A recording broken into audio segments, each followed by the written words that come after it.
Bismillahirrahmanirrahim. Assalamu alaikum. Hello and welcome to lecture number 25 of Algebraic topology. In previous lecture we discussed mainly what is Van Kempen's theorem, and we also compared what is the difference between the first homology group and the fundamental group, and we also saw an equivalence of simplicial and singular homology. So in other words, the spaces which are in the domain of simplicial homology, in other words the spaces for which we can calculate the simplicial homology, and the spaces for which we can calculate the singular homology. So there is an intersection of these spaces, and basically we proved that when we want to calculate the homology, the simplicial and singular homology for that intersection, then the homology is the same. So in today's lecture we will start a new topic, and we will try to learn another way of calculating the homology, and this is called cellular homology.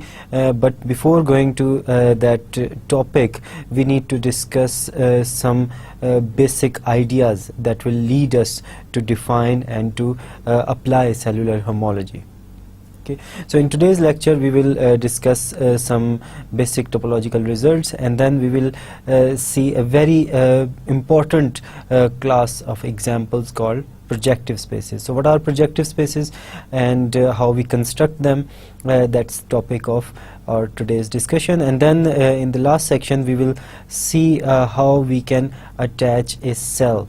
Okay, so this is a very special idea which is basically generalization of simplicial complexes. Let's begin with today's lecture. So the question is, we need CW complexes, okay, which are generalization of simplicial complexes, and we need them to define cellular homology and to calculate further homological groups. So why CW complexes? So we are always in the search of efficient ways of computing homology, and so far we have done simplicial and singular homology, and now we are going to do another third way, and we will see that this is very efficient way of calculating. Okay, so there are reasons for this. So for example, when we are calculating homology using CW complexes, then the ranks of the chain groups is much smaller than the ranks of the chain groups in simplicial homology. Okay, so and there are many other advantages as well, and of course, as I said earlier, that these are generalizations of the simplicial complex, and we will see this in our further discussions. So let's see what is a simplicial complex. Of course, we know the definition of the simplicial complex, but we can have a general look of a simplicial complex, and we can say that it's basically taking different simplexes and then gluing them together in a very special way. Okay, of course, once again let me say that of course we know the definition, but now we want to have a look at the definition in some general way. So for example, consider this one simplex, which is this line segment, and consider this two simplex, which is this solid shaded triangle, and this is a simplicial complex because this one complex and this two complex, whenever they intersect on a common face. Okay, so basically I took one simplex and two simplex, and then I glued them together in this way. Okay, so this implies this. Okay, now these simplices are basically homeomorphic copies of standard simplices. Of course, we know that for example, if we consider the case of standard 2 simplex in R3, so we have E0, E1 and E2, and the standard 2 simplex generated by these three vertices is this triangle. Now any 2 simplex, okay, so let's take this as a 2 simplex. Now this 2 simplex can be considered as homeomorphic image of this standard 2 simplex. Okay, so in such a way that this E2 goes to this T2, E0 goes to this D0, and E1 goes to this D1.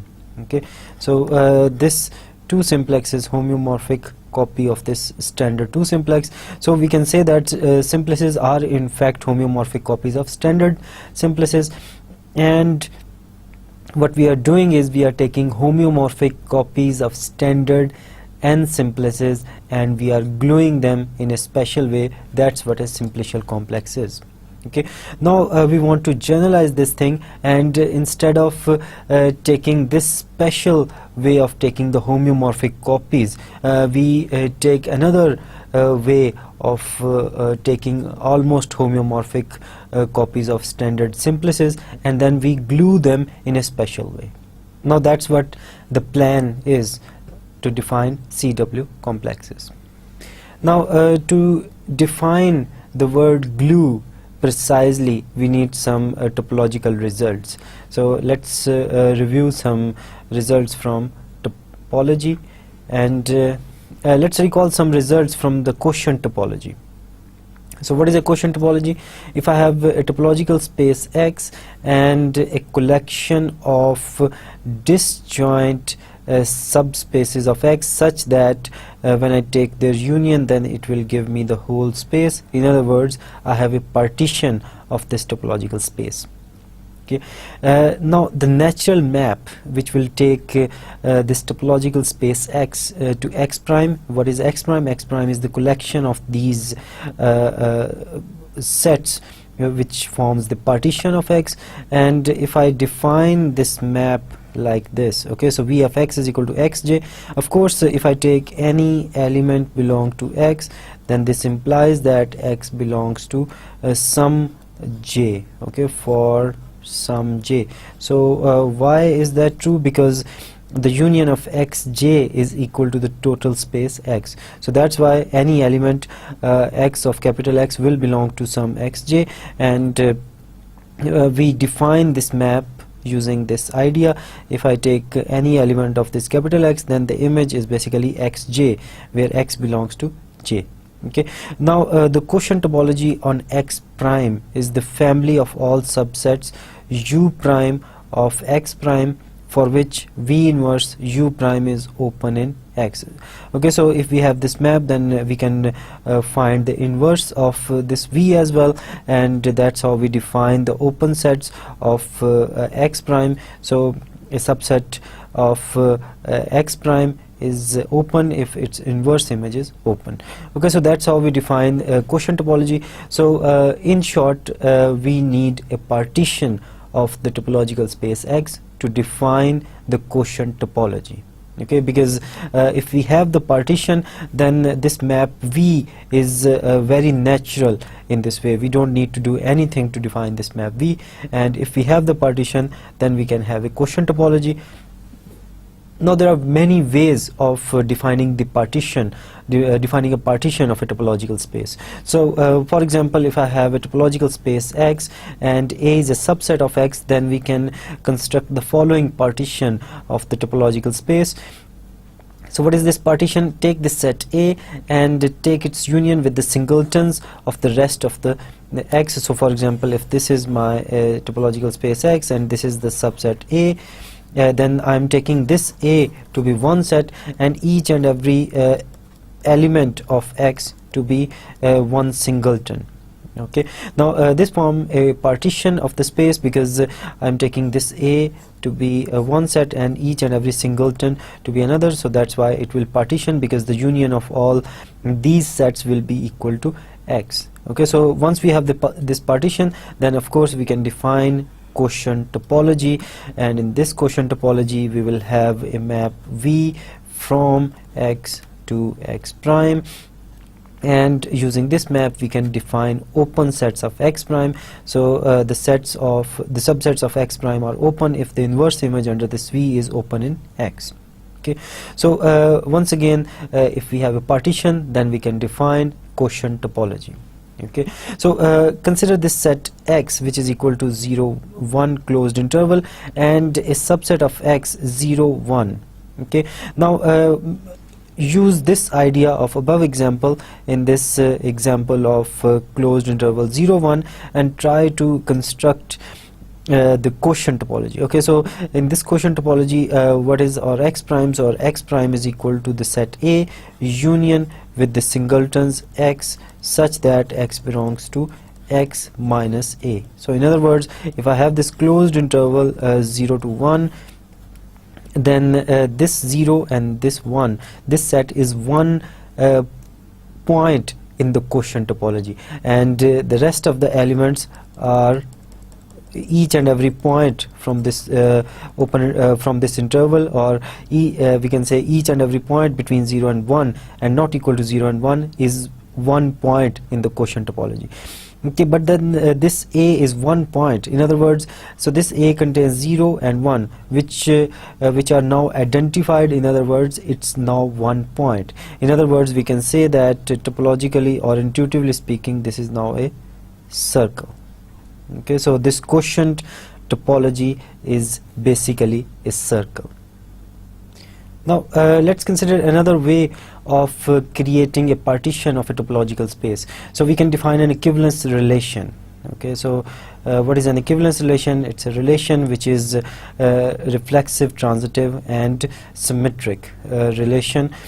Okay, so we have seen this when we were doing the quotient topology. So the equivalence relation partition the space X into disjoint union of equivalence classes.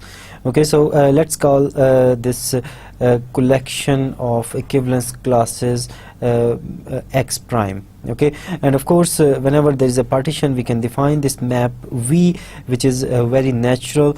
Okay, so take an element X from this capital X, and then V of X is basically that set which contains that element X. So in this case, it will be equal to the equivalence class of X. So once we have a partition of the topological space, we can easily find quotient topology. Okay, now based on this example, let's consider another example. So based on this way of constructing quotient topology, we have another example. We have basically a square inside R2, and which is basically 0 1 and 0 1. Okay, so this is origin, and this is x-axis, this is y-axis. Okay, so basically it is I cross I. Now we define an equivalence relation on X as the in the following way. So x0 is equivalent to x1. Okay, so x0 where y is 0, so basically these points, so in particular the points on this line. So in particular, if I take this point, so for example point 2 5 and 0, so this is basically identified under this equivalence relation with this point, which is point 2 5 1. Okay, so these 2 points are identified. Similarly, each and every point on this line is identified with exactly the opposite point on this line.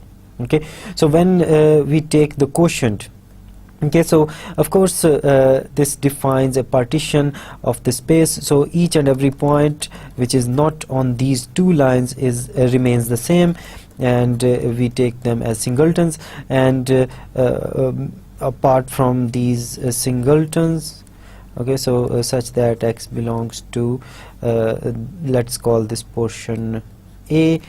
Okay, so X belongs to A, and union with x0 x1. Okay, so union with these sets where X belongs to, so here X belongs to 0 to 1 closed interval. Okay, so this forms partition X prime, and once we have a partition, we have a quotient space, and in this case we are identifying this side with this side, because each and every point of this side is identified with each and every point of this side. So basically we get a cylinder. Okay, so once we identify these opposite sides, okay, so after identifying this side, we will get a cylinder. Okay, so proceeding further from this example, so now we add this equivalence relation, which is just the same as the equivalence relation in the previous example, and also now we are adding this extra equivalence relation. Okay, so in other words, so this means that we are identifying these two sides as well. Okay, we are also, so we using this we are also identifying these two sides. Okay, so using these two identifications, so using this white identification, let's call it 1, so we will get this cylinder.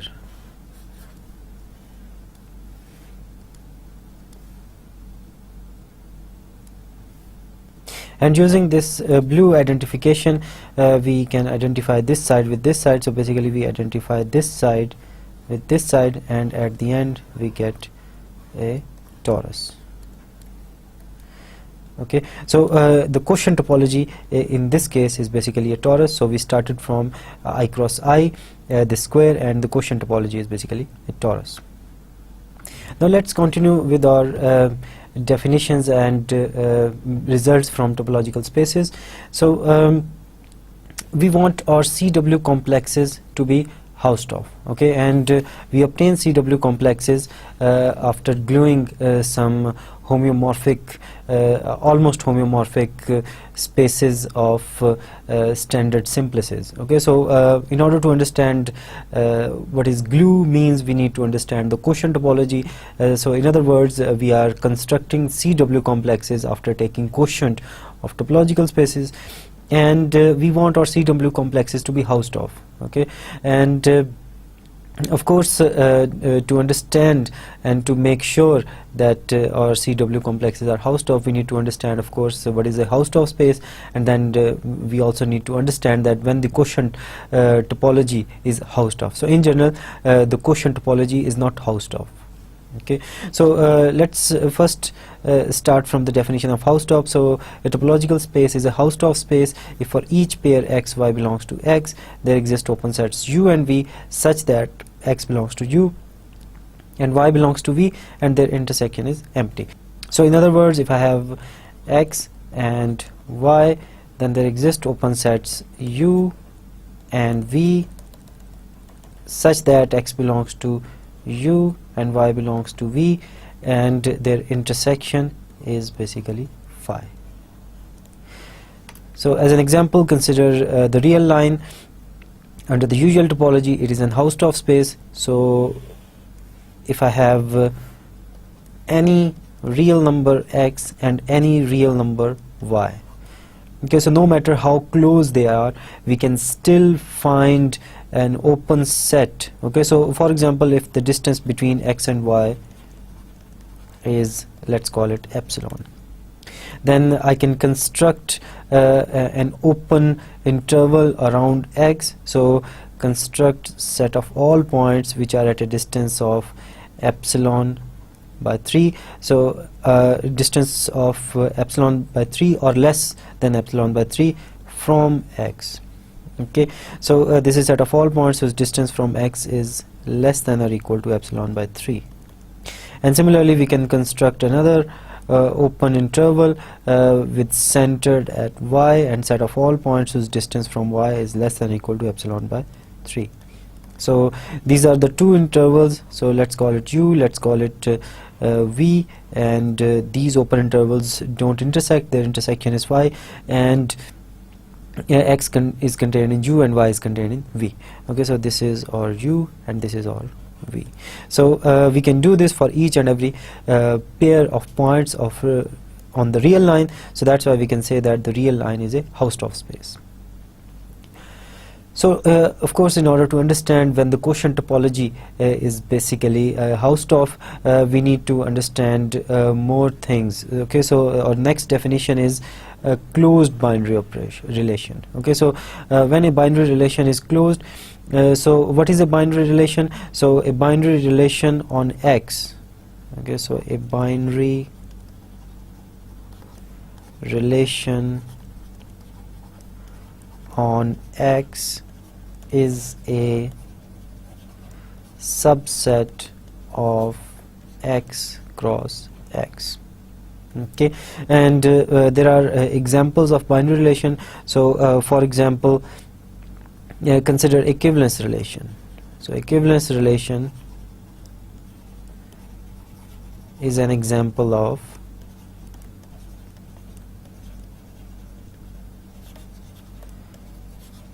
a binary relation.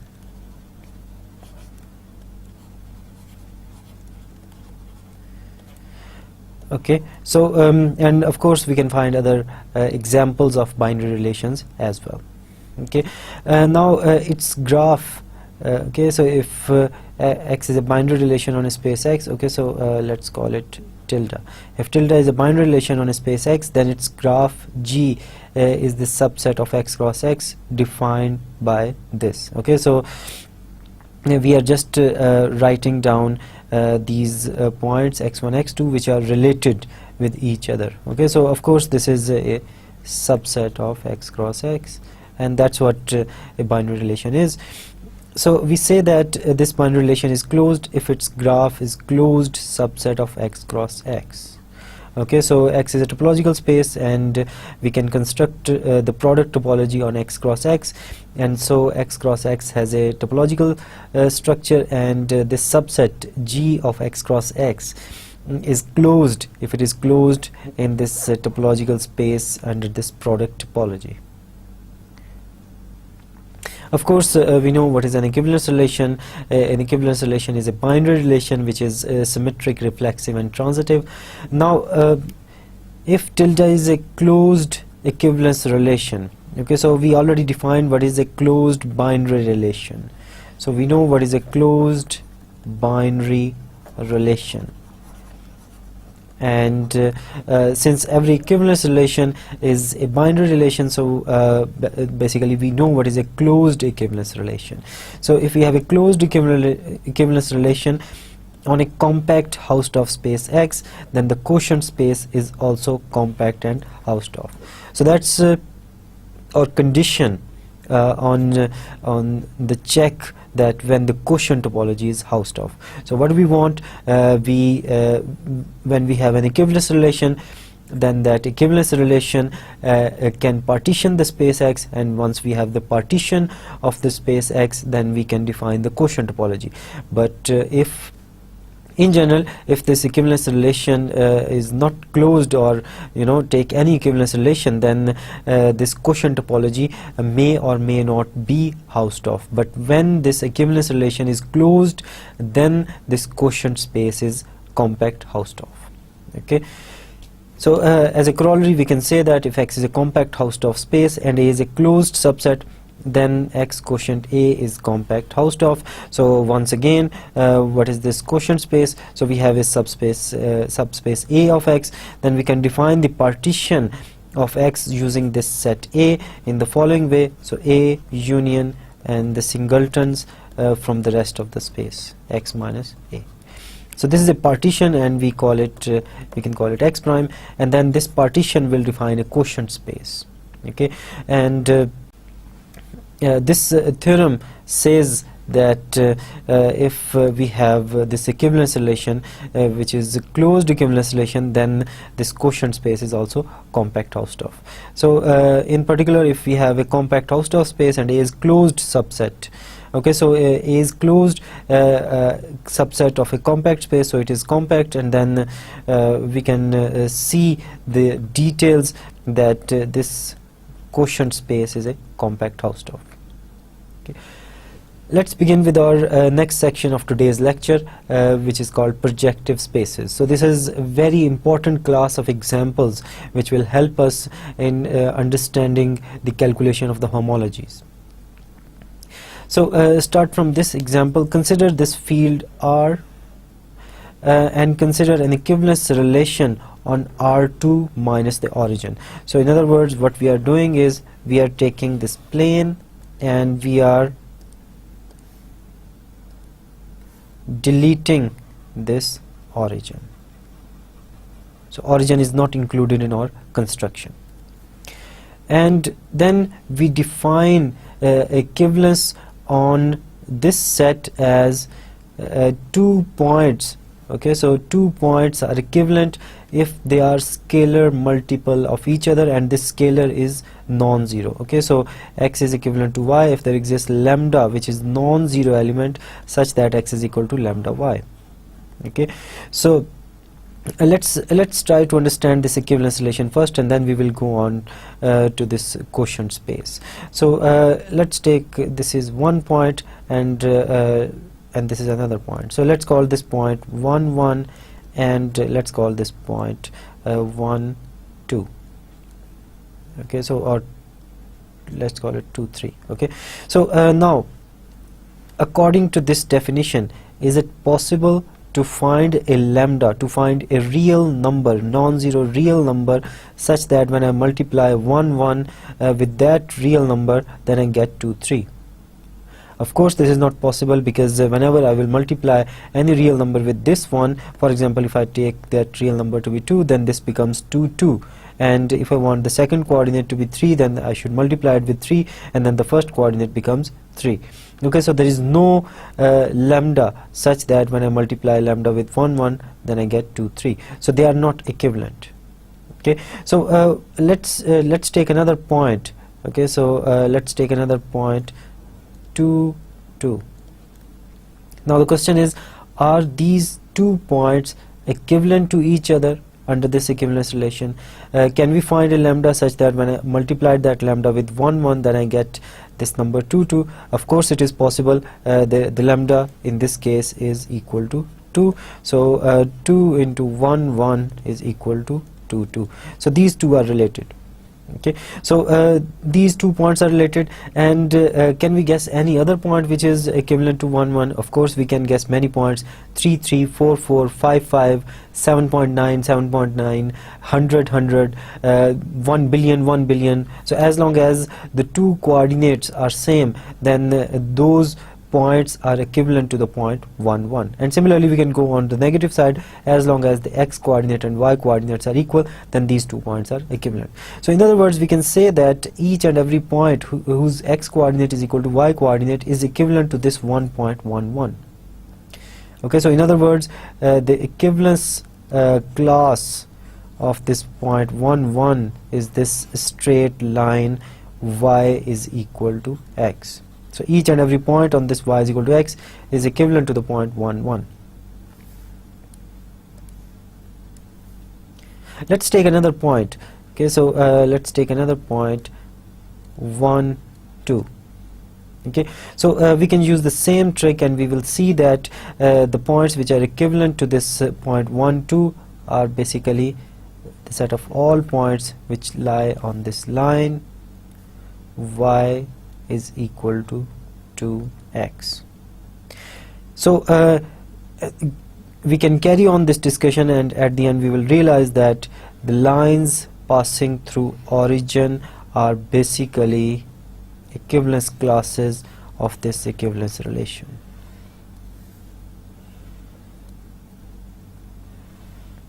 Okay, so these are all equivalence classes. Or we know that set of lines passing through the origin are basically the one-dimensional subspaces of this two-dimensional space R2. Okay, so what are the equivalence classes? These lines. Okay, so now we want to take the quotient. Let's go to the quotient space. So take this origin out and take quotient with this equivalence relation. Now we want to write down each and every equivalence class only once, only as a point. Okay, so is there a way of writing down these lines in a good way so that each and every line is represented only once? Okay, so we will come back to that question, but this quotient space is called the real projective one space. Okay, so we will see why we are calling it one space and not two space, because we have constructed it from R2. Okay, and this space is denoted with the P1R, and the class of x0 x1 is denoted by x0 ratio x1. Okay, So let's come back to the problem of writing down the points of this space. Okay, so the elements, okay, so the points on this line 1 1 can be written in the following form. Okay, so 1:1. Okay, so as we have said here that the class of x0 x1 is this ratio x0 x1. So if I take any other point on this line, let's say 200 200, then the 200 200 ratio is equal to the ratio 1 1. Okay, so that's why we can say that each and every point on this line has the same ratio of x and y. So that's why we can say that the points of P1 are basically equal to A ratio B, such that A B belongs to set of real numbers.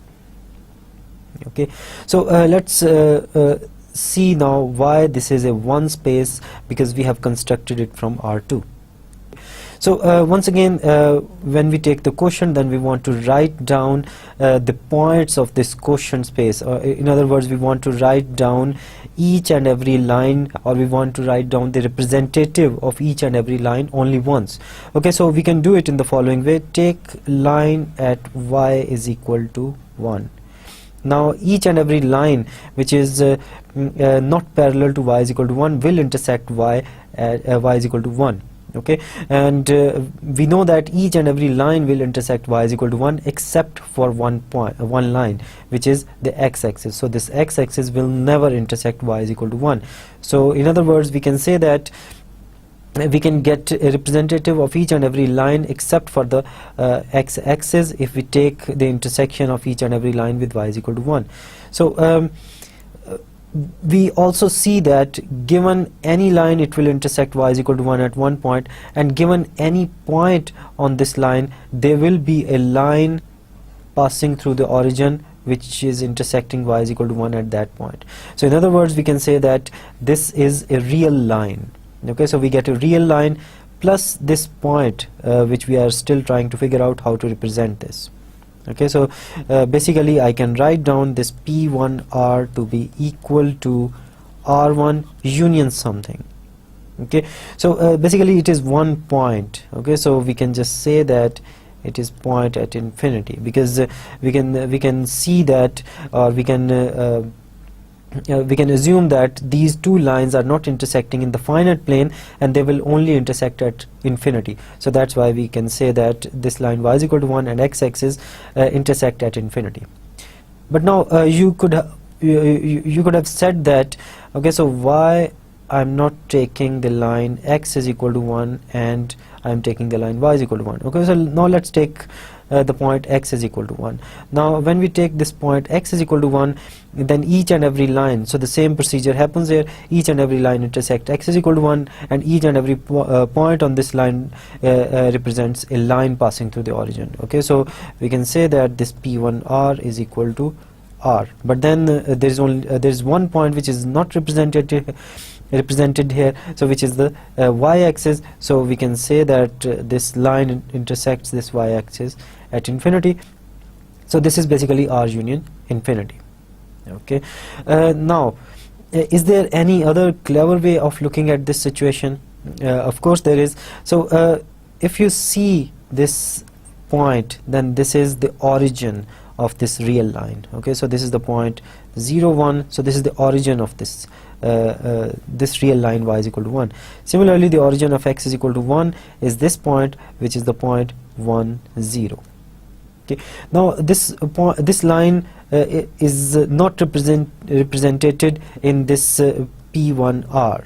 Okay, and so the point of infinity that we referred here is basically this point 1 0, and the point of infinity that we referred here in this black projective line is basically this 0 1. So this 0 1, which is infinity for this real line, is origin for this real line. Okay, so that's why we are writing it down as P1R. So in other words, this infinity or this P1R is basically equal to AB, and such that AB belongs to real numbers.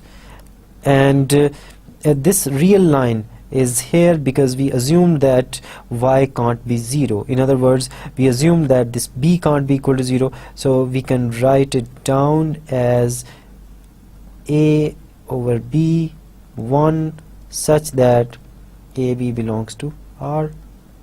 Okay, so if b is not equal to 0, okay, so b is not equal to 0, then this implies that this holds, and this is the real line, and this is the real line.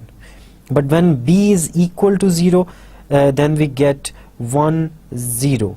Okay, so this 1 0 is this line.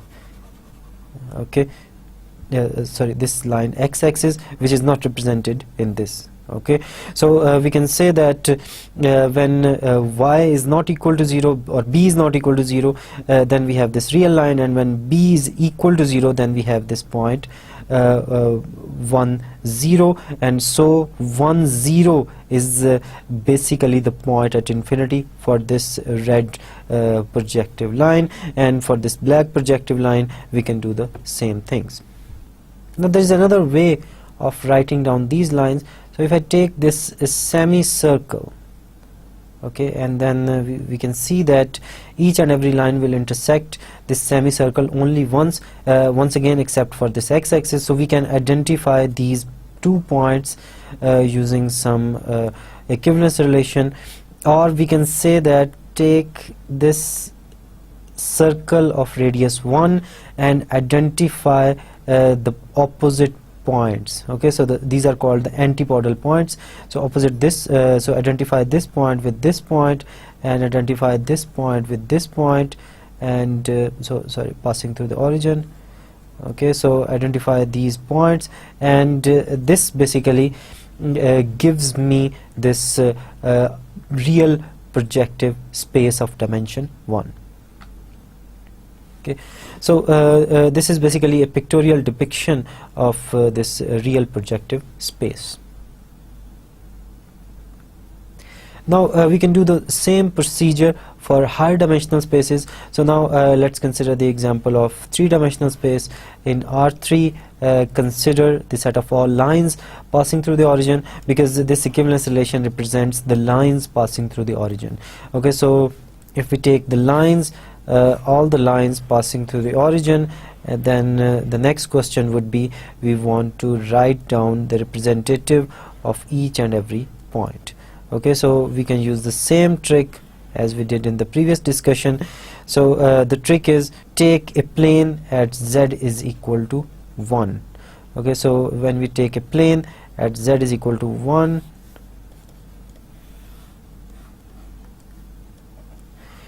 then the lines, each and every line will intersect this plane z is equal to 1, except for the lines which are contained in xy plane. Okay, so if a line is contained in xy plane, of course passing through the origin, then it will never intersect this plane. And so we can say that this real projective space P2R is basically equal to this R2, which is the z is equal to 1 plane. And what are the lines which are missing from this R2? So the lines which are contained in xy plane. And we already know that the lines which are contained in xy plane are basically equal to the projective space of dimension 1, real projective space of dimension 1, which is equal to R1 and union infinity. So that's what our 2-dimensional projective space means. Or we can say that this is equal to R2 union P1R. Okay, so because this set of all lines in xy plane is P1R. Okay, and we can go on and to higher dimensional spaces, and we can define this n-dimensional projective space by defining this equivalence relation on the space Rn plus 1, taking out this origin.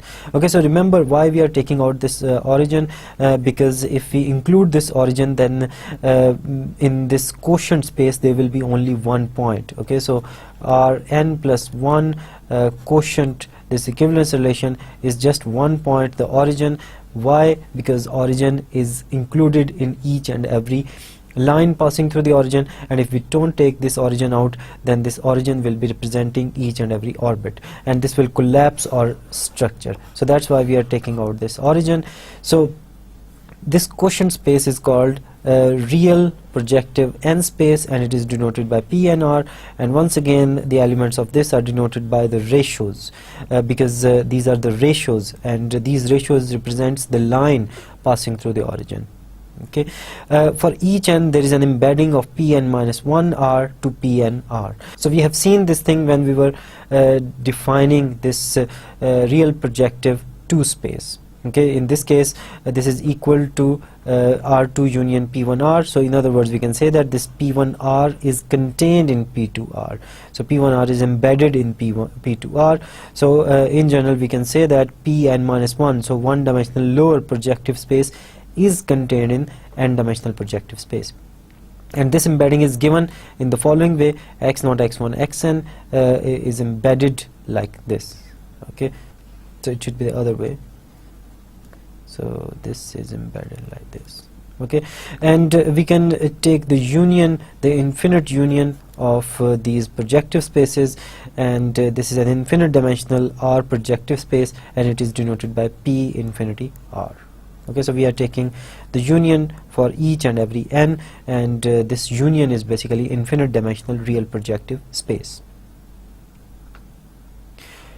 The same procedure can be done from if we start from complex numbers, but remember, when we are doing calculation with the complex numbers, then these complex numbers are basically the same as R2.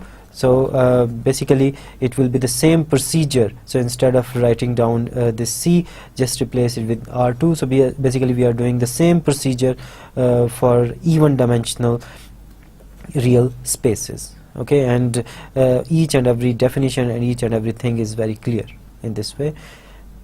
Our next projective space is basically constructed from quaternions.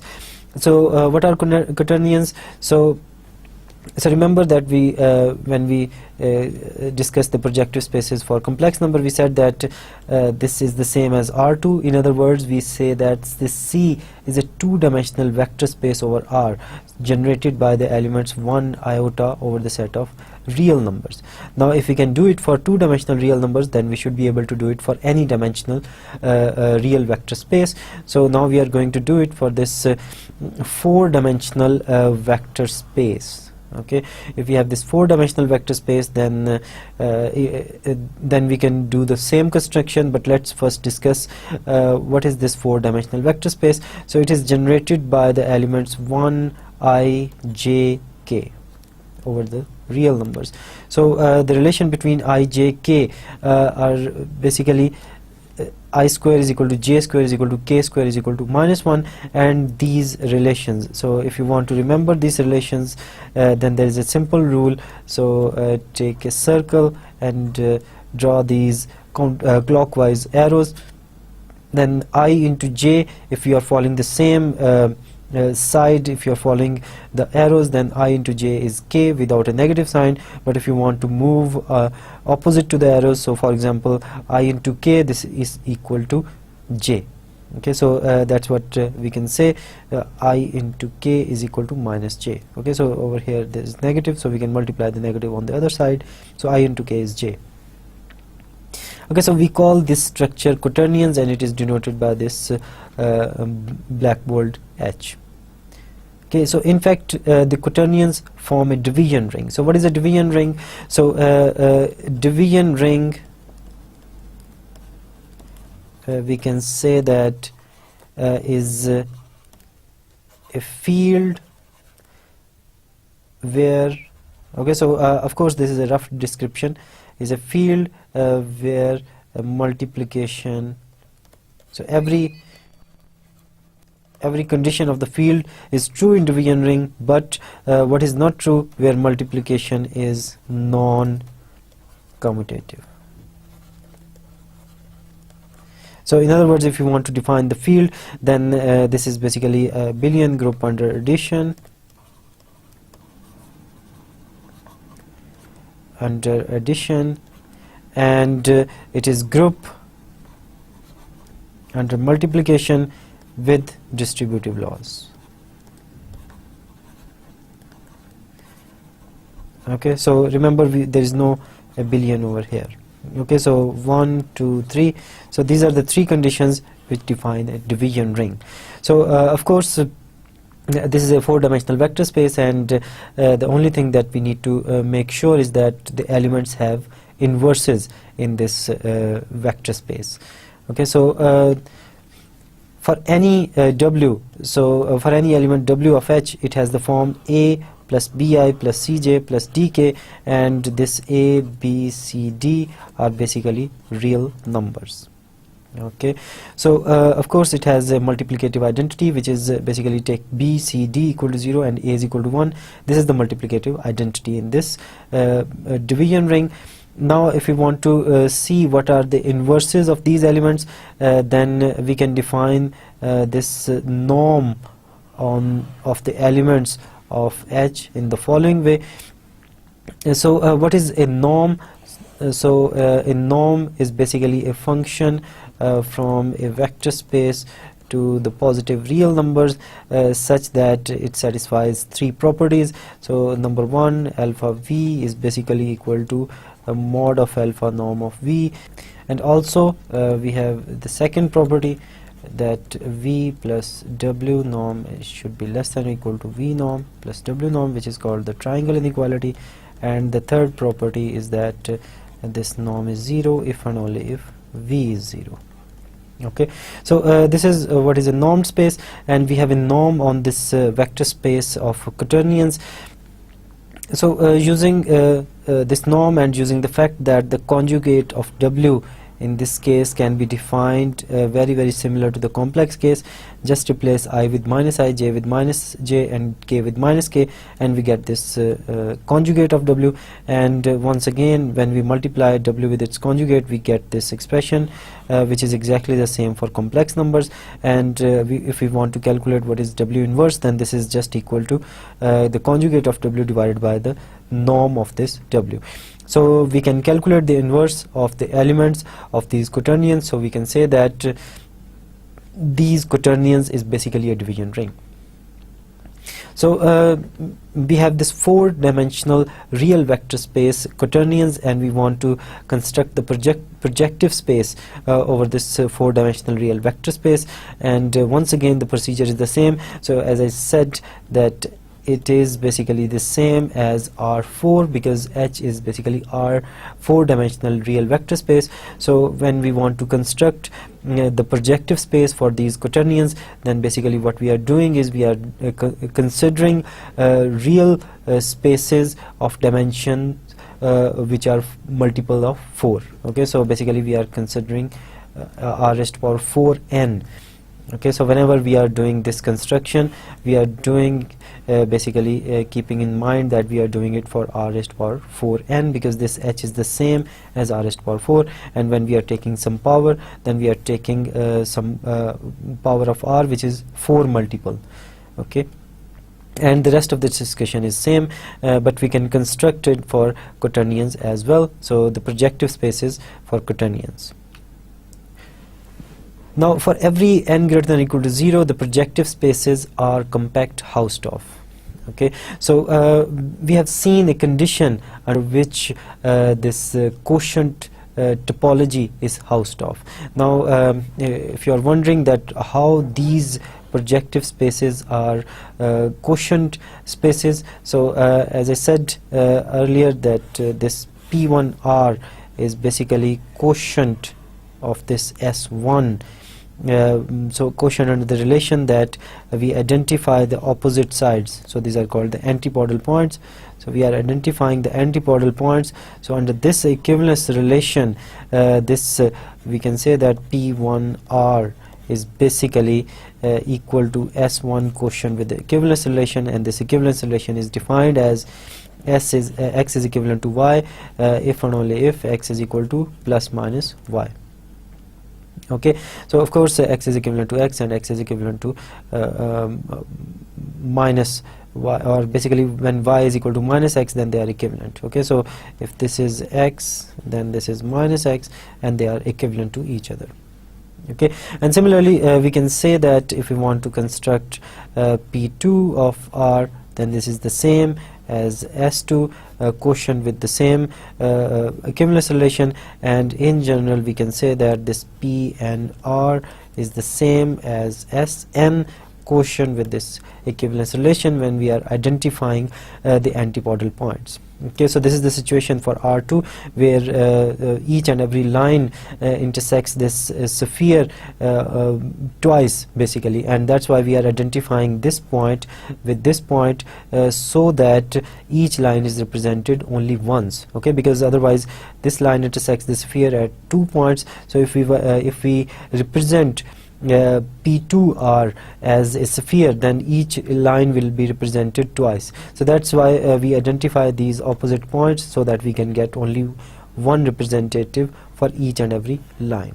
Okay, so basically this projective space P and R, real projective space, is basically quotient of n sphere with this equivalence relation. So the only thing that needed to be checked is that this equivalence relation is closed, and this basically this n is closed and bounded. We know that from Hein-Borel theorem that a subset of Euclidean space Rn is compact if and only if it is closed and bounded. So this Sn is closed as well as bounded, so that's why we can say that Sn is compact, and this is Hausdorff as well. So this quotient, the only thing that need to be checked is that if this equivalence relation is closed equivalence relation. So I'm leaving this as an exercise for you to check that this equivalence relation is closed equivalence relation.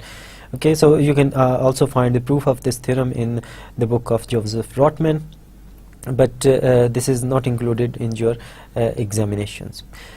And similarly, as I said earlier, that this C is the same as R2, so when we are constructing these n-dimensional complex projective spaces, then basically we are considering even dimensional real projective spaces. So more or less the proof runs very parallel. So instead of taking real Rn's, so we are taking R raised to power 2n, so R2n's. And similarly, when we want to prove this result for quaternions, then basically we consider R4n's. Okay, so that's why we can say that these projective spaces are compact and Hausdorff spaces.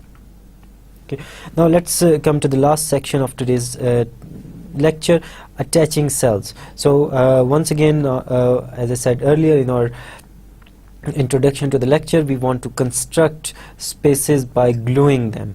Now we will be seeing that what does this gluing means.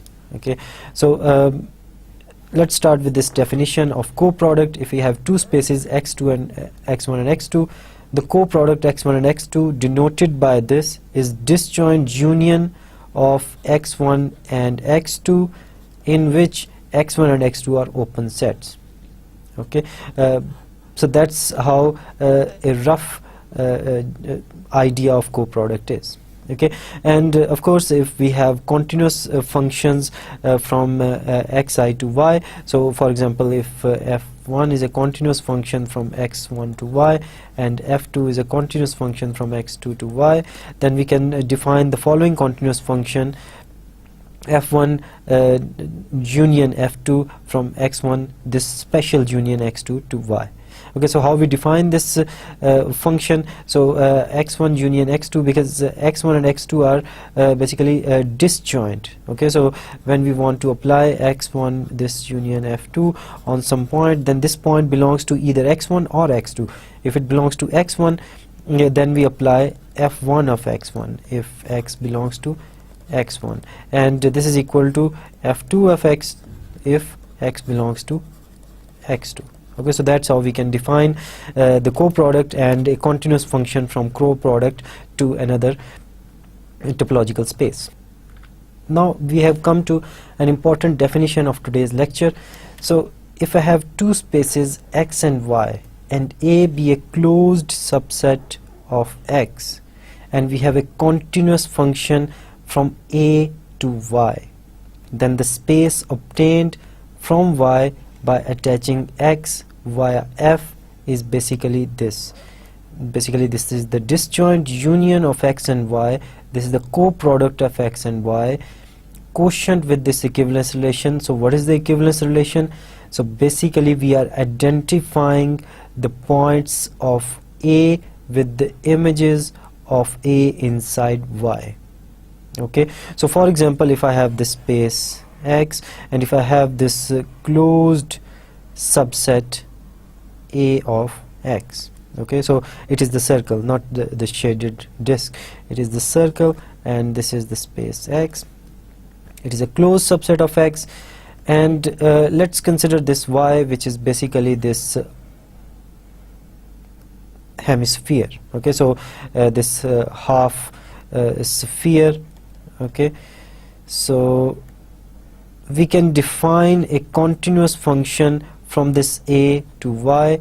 Okay, so now we can define a continuous function from A to Y. For example, we can just identify this circle with this side of this hemisphere, and basically then take this co-product of x and y and then identify the points. Okay, so take this disjoint union of x and y and identify the points of y with the points of x. So for example, identify this point with this point. Okay, identify this point with this point, identify this point with this point. Okay, and when we do that, then we have the following construction. Okay, so we attached this hemisphere with this space X using this continuous map F from A to Y. Okay, so this map F is called the attaching map. So there is this little definition that when we start from X, then we go to the co-product X of Y, and then we take the quotient using the map F. So we have this sequence, and in this sequence this composition is called the characteristic map from X to this attached cell.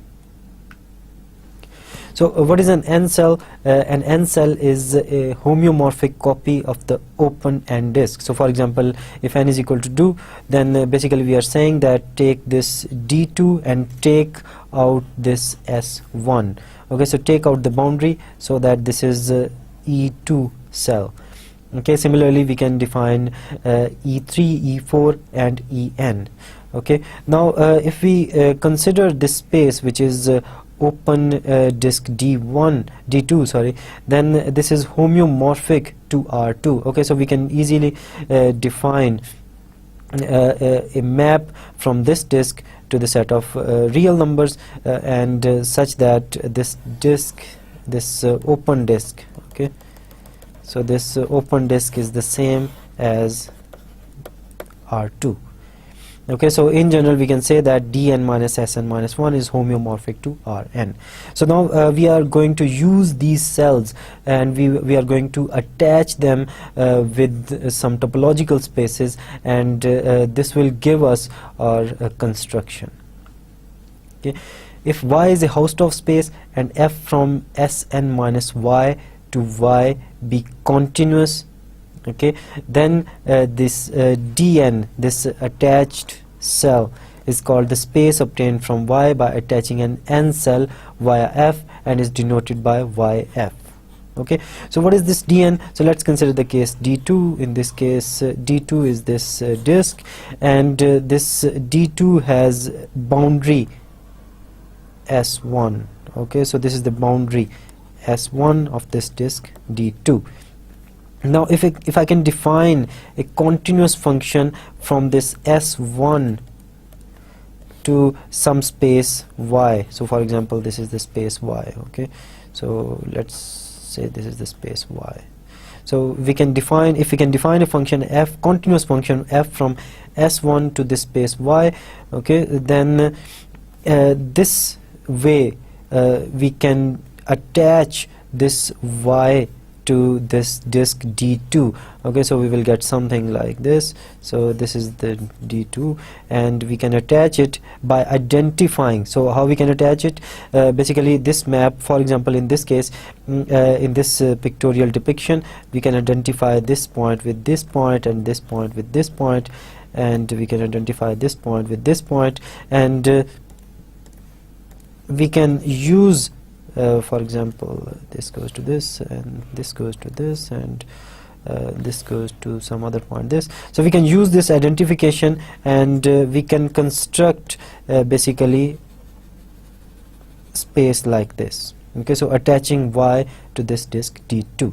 So given any Hausdorff space and a continuous function from Sn-1 to Y, we can attach basically this Dn with this space Y, and this new space is denoted by YF.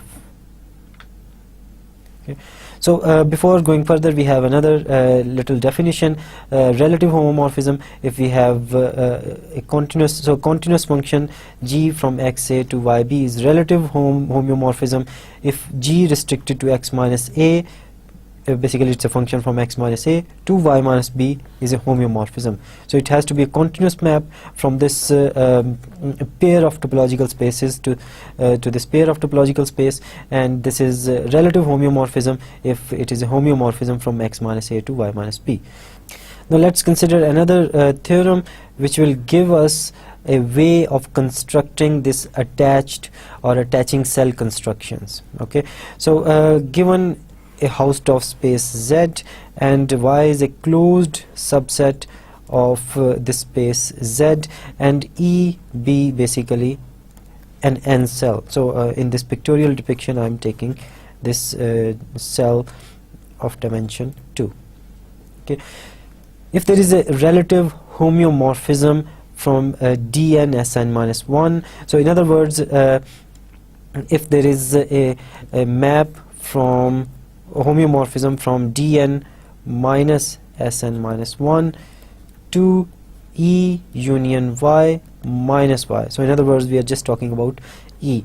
Okay, so if we can find a relative homeomorphism between these spaces, in other words, if we can find a continuous function from this topological pair to this topological pair such that it is homeomorphism from Dn minus Sn minus 1 to E union Y minus Y, then we can consider the following map, that YF, which is obtained by attaching the cell E to Y, basically which is equal to Dn, this attaching construction, and this goes to E union Y.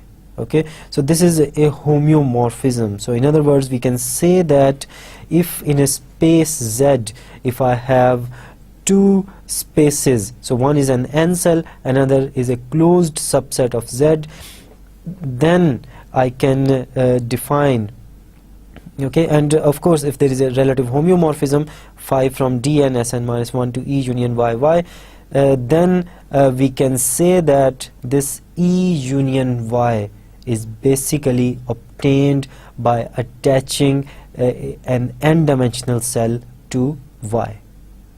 Okay, so under these conditions we can say that this YF is basically equal to homeomorphic to E union Y, or in other words, E union Y is basically obtained after attaching an N cell to Y.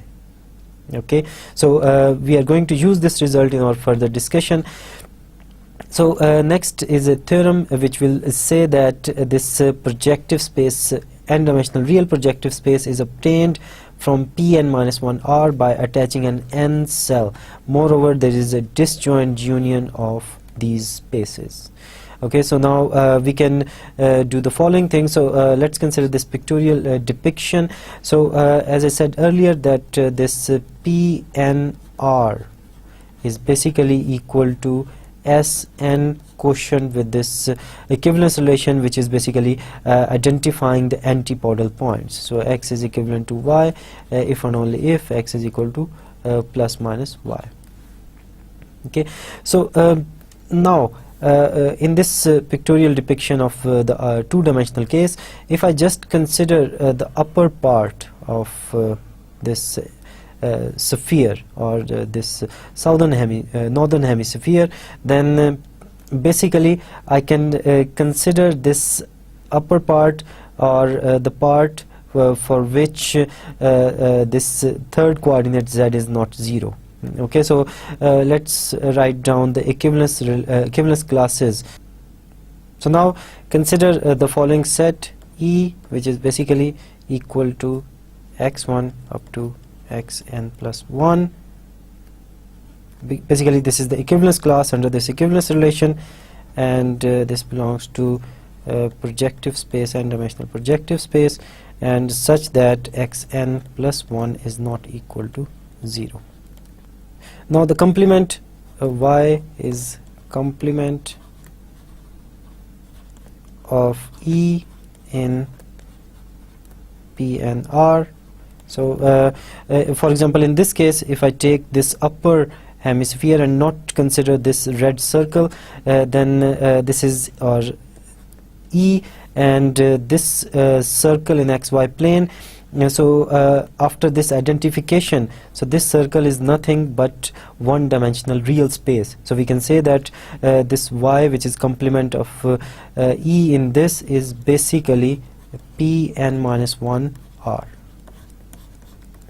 Okay, so we have this y and E inside this space, and we can see that this E, which is homeomorphic to the disk Dn, is basically an n cell, and we can satisfy the condition of this theorem, and we will see that this n-dimensional real projective space is basically obtained by attaching this Pn minus 1 R to this basically this, so basically attaching y and E. Okay, so I'm leaving the details for you, so precisely you can have a look at the proof in the lecture notes. So as I said earlier, that this complex case is the same as considering the even dimensional real spaces, and the case of quaternions is the same as considering the r raised to power or 4 into n dimensional real spaces. Okay, so the proof runs on the very similar lines. So in today's lecture we saw some topological results which are helpful in understanding the attaching construction of different cells, and we saw a very important class of examples of projective spaces, and then we saw how to attach a cell. And then we saw at the end that real projective spaces are basically can be obtained by attaching one-dimensional lower projective spaces to the projective space. And in general, for example, I can write down P2 of R is basically equal to R2 union R1 union R0. Okay, and so we can say that we are obtaining this projective spaces by attaching cells with the lower dimensional and up to so on, and that's how we can have a look at projective spaces. Okay, so next time we will continue with our main topic of cellular homology. This is the end of the lecture. Thank you very much, and Allah Hafiz.